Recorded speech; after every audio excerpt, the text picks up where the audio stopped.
রাত যতই হোক না কেন আমি সবসময় এই কাজগুলো না করে ঘুমাতে পারি না। এই কথাটা অনেক আপুদের মাঝেই আছে, ঠিক সেরকম আমার মাঝেও আছে। আর আটা দিয়ে কিভাবে চুলায় একেবারে সহজভাবে পারফেক্টভাবে কেক তৈরি করা যায় সেটা আপনাদের সাথে আজকে শেয়ার করব। আসসালামু আলাইকুম, আমি টুপুর আপনাদের সাথে আছি কাছে দূরে যে যেখান থেকে আমার এই আজকের ব্লগ ভিডিও দেখতে পাচ্ছেন। আশা রাখি আল্লাহর রহমতে আপনারা সবাই অনেক বেশি ভালো আছেন। আজকে আপনাদের জন্য আরও একটা রেগুলার ব্লগ ভিডিও নিয়ে চলে আসছি আপনাদের মাঝে। আশা রাখি আপনাদের কাছে ভালো লাগবে অন্যান্য দিনের মতো। তো সকালবেলা ঘুম থেকে উঠে তারপর এই কাজগুলো করে নিচ্ছিলাম, একটু চুলাটা মুছে টুছে নিলাম। আর রাতের বেলা সব সময় আমি চুলা, রান্নাঘর, সিঙ্ক সব কিছু ধুয়ে পরিষ্কার করে তারপর রেখে দিই, যেন সকালটা আমার সুন্দর হয় আর সকালটা যেন নিশ্চিন্তভাবে সুন্দর একটা রান্নাঘর দেখতে পারি। তো অনেক আপুদের মাঝে দেখবেন এই অভ্যাসটা আছে। তো যেহেতু রাতের বেলা চুলাগুলো পরিষ্কার করে সিঙ্ক এগুলো সব কিছু পরিষ্কার করে রেখে দিয়েছি, তো এখন আবারও একটু একটা না একটা দিয়ে ভালোভাবে যে ভিজিয়ে নিংড়ে পানিটা ফেলে তারপর চুলা এবং চুলার আশপাশটা মুছে তারপর গ্যাস বার্নারগুলো রেখে দিলাম। তারপর এখানে আমি যে ক্যাবিনেটের উপরে যে কাপড়টা আছে ওটা আবার আমি পাল্টিয়ে নিব। তো এখন হয়েছে আমি পাল্টিয়ে নিলাম, পাল্টিয়ে নিয়ে আরও একটা মানে কাপড় বিছিয়ে দিলাম। এটা কিন্তু পুরানো যে জামার ওড়না আর কি, যে জামাগুলা নষ্ট হয়ে যায় ওই ওড়নাগুলাই রেখে দিই। আমার কাছে ভালো লাগে পাল্টিয়ে পাল্টিয়ে বিছাতে। আর রান্নাঘরটা একটু পরিষ্কার পরিচ্ছন্ন রাখলে বা সব রুমই পরিষ্কার পরিচ্ছন্ন রাখলে দেখবেন কি ভালো লাগে, মনে হয় একবেলা না খেয়েও ভালো আছি আলহামদুলিল্লাহ। আর রাতের বেলা যখন এই কাজগুলা করে সুন্দর মতো গুছিয়ে রাখি, সকালবেলা না যখন রান্নাঘরে আসি একেবারে আমার মনে হয় রান্নাঘরটা হাসি দিয়ে আছে। আল্লাহ যার যতটুকু দিয়েছে সেটাই আমার কাছে, আমার যতটুকু আছে ওটাই আমার মনে হয় শান্তি, ওটাই ভালো লাগে। একদম মনে হয় ঘরটা মানে হাসি দিয়ে আছে আমার কাছে আর কি। সেটা মনে হয় চুলাটা পরিষ্কার, সিঙ্কটা পরিষ্কার, থালা বাসন কোনো কিছু নেই। আমার ভিডিওগুলো দেখে অনেক আপুরাই সুন্দর সুন্দর কমেন্ট করেন আর বলেন, আপু তোমার মতো আমিও কাজগুলা গুছিয়ে করি, তোমার মতো এই কাজগুলা করতে ভালো লাগে, গুছিয়ে করতে চাই, ছোট বাচ্চার জন্য পারি না। তো আপু আস্তে আস্তে হয়ে যাবে। আর সবারই ছোট বাচ্চারা এরকম করে, আমার বাচ্চারাও এরকম করে, এখনও করে। তো এহসান তো এখনও ছোট, একদম ছোট বাচ্চার মতো। ইভা যে বড় হয়েছে ইভাও কিন্তু এখনও বাচ্চাদের মতোই। তো চিল্লাচিল্লি করতে হয়, তারপর সব করে। তো গোসল করতে গেলেও আমার গোসলে ওনাকে ঢোকাতে হয়, তারপর উনি গোসল করে। তো গোসল শেষ হলো মানে শেষ হতে হতে অনেক সময় লাগে, ওকে আবার ডেকে বের করি। তো আপু সব বাচ্চাদের মাদেরই একই ডিউটি থাকে। আমি এখানে কাপড়টা যে উঠালাম ওই কাপড়টাকে হালকা কুসুম গরম পানি দিয়ে ধুয়ে রেখে দিয়েছি। তো আবার ওইটা যখন হয়ে যাবে, ময়লা হয়ে যাবে, আবার ওইটা কিন্তু বিছাতে পারবো।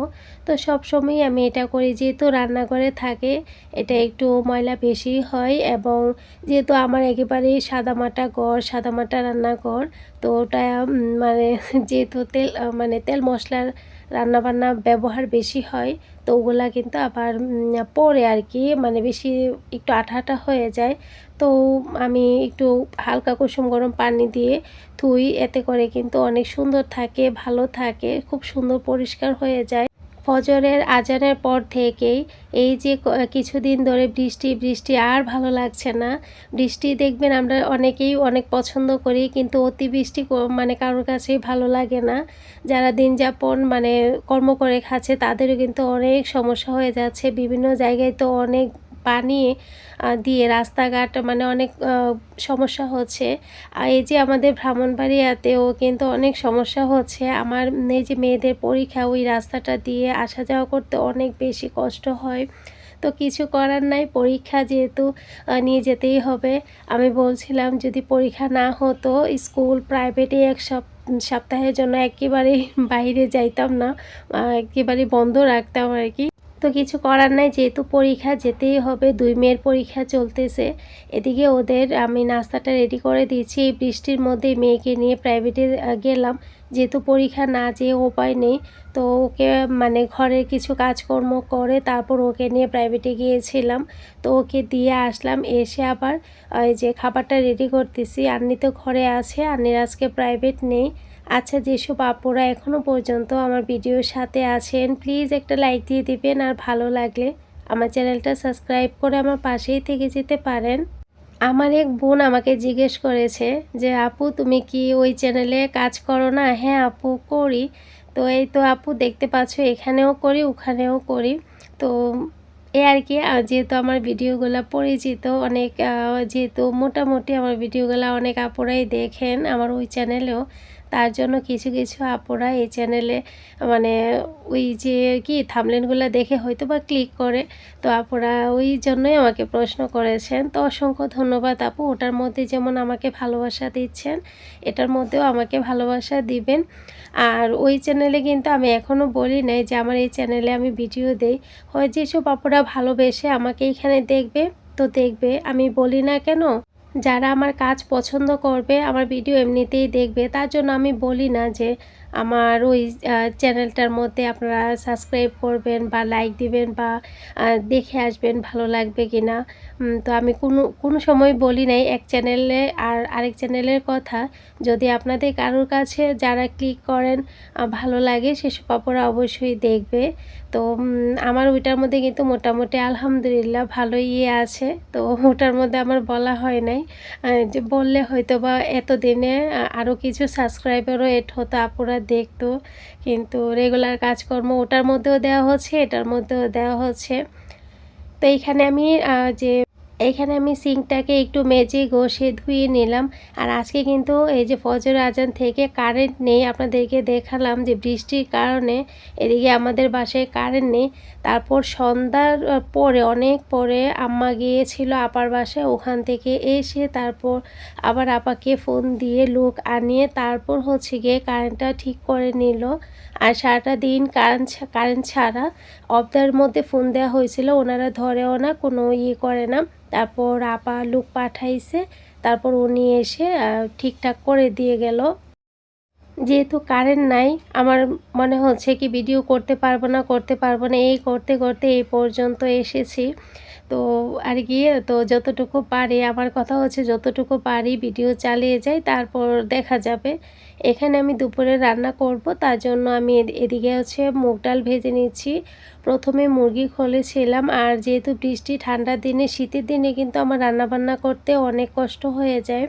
আর এখন তো বৃষ্টি, মানে গ্যাস আসতেছেই না, অনেক কষ্ট করে রান্না করেছি। মুরগি কিন্তু খুলেছিলাম আর রান্না করি নাই, করতে পারি না। এই ডিম ডিম করে মানে গ্যাস আসতেছে, এভাবে কি আর রান্না করতে ভালো লাগে বলেন।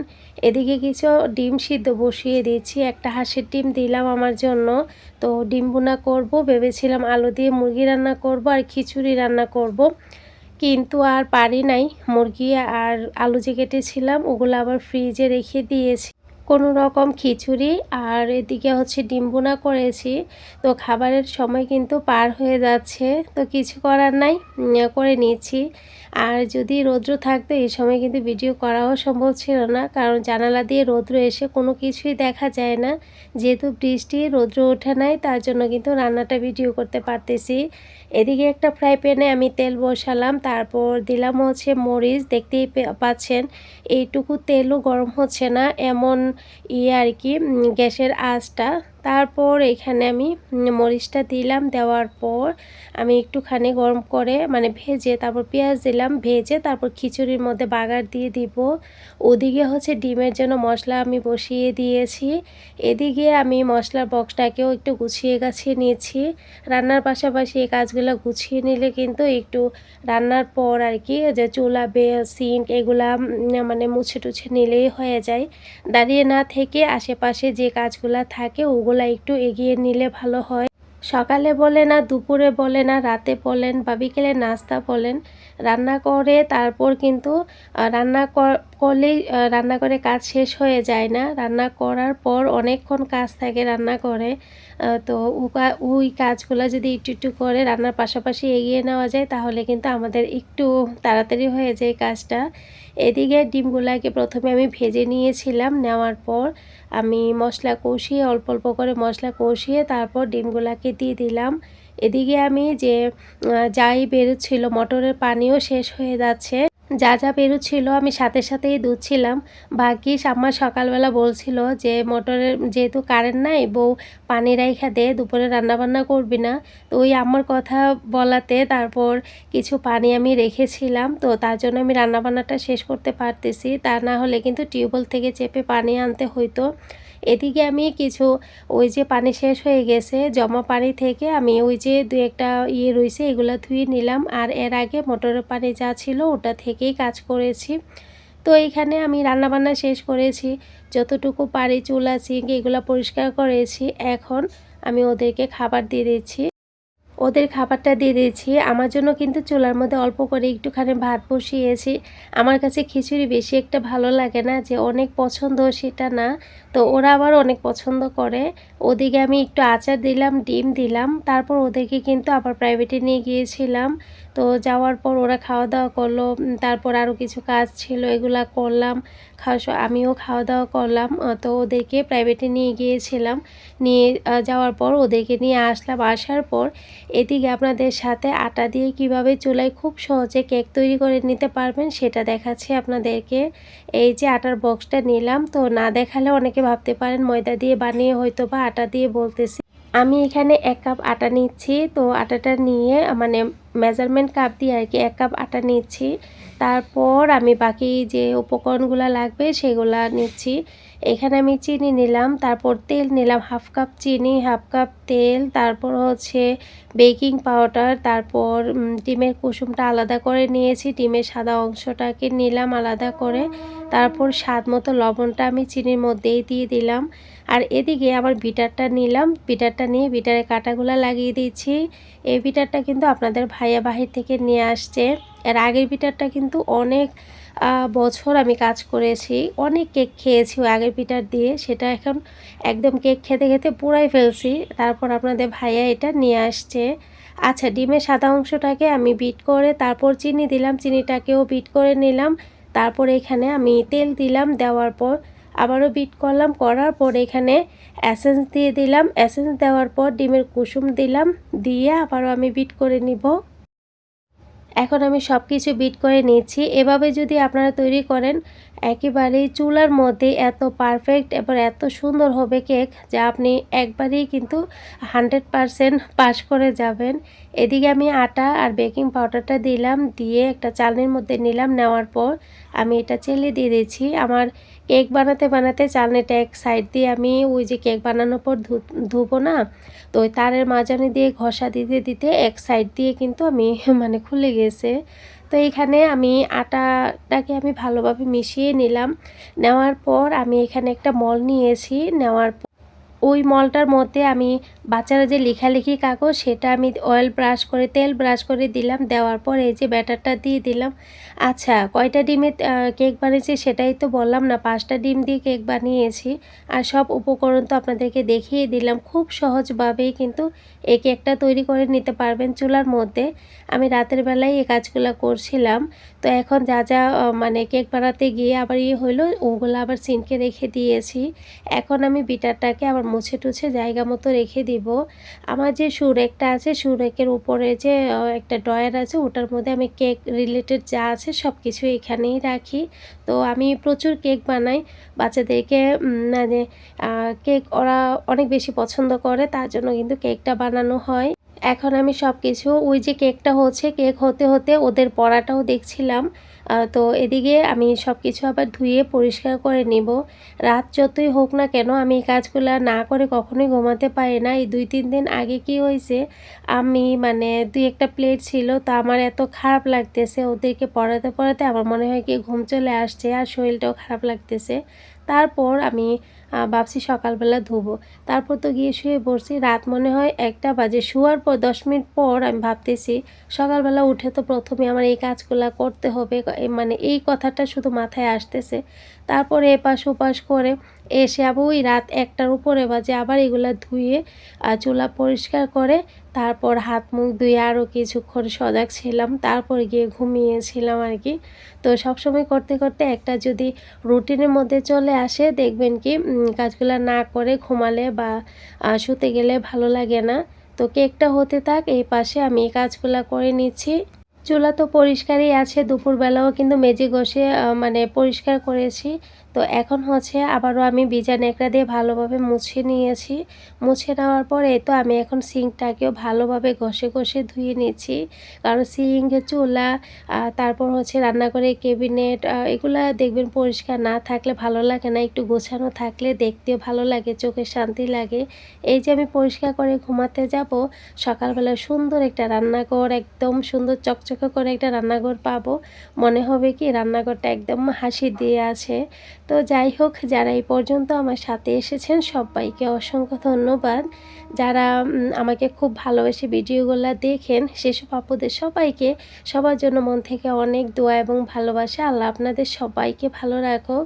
কেকটা হয়ে গেছে, এখন আমি রেখে দিব। এখন আর কাটবো না, সকালবেলা কাটবো। তো এই তো, সবাই অনেক ভালো থাকবেন। সামনের ব্লগে আবারও দেখা হয়ে যাবে। আজকের মতো এইখানে বিদায় নিচ্ছি। আল্লাহ হাফেজ।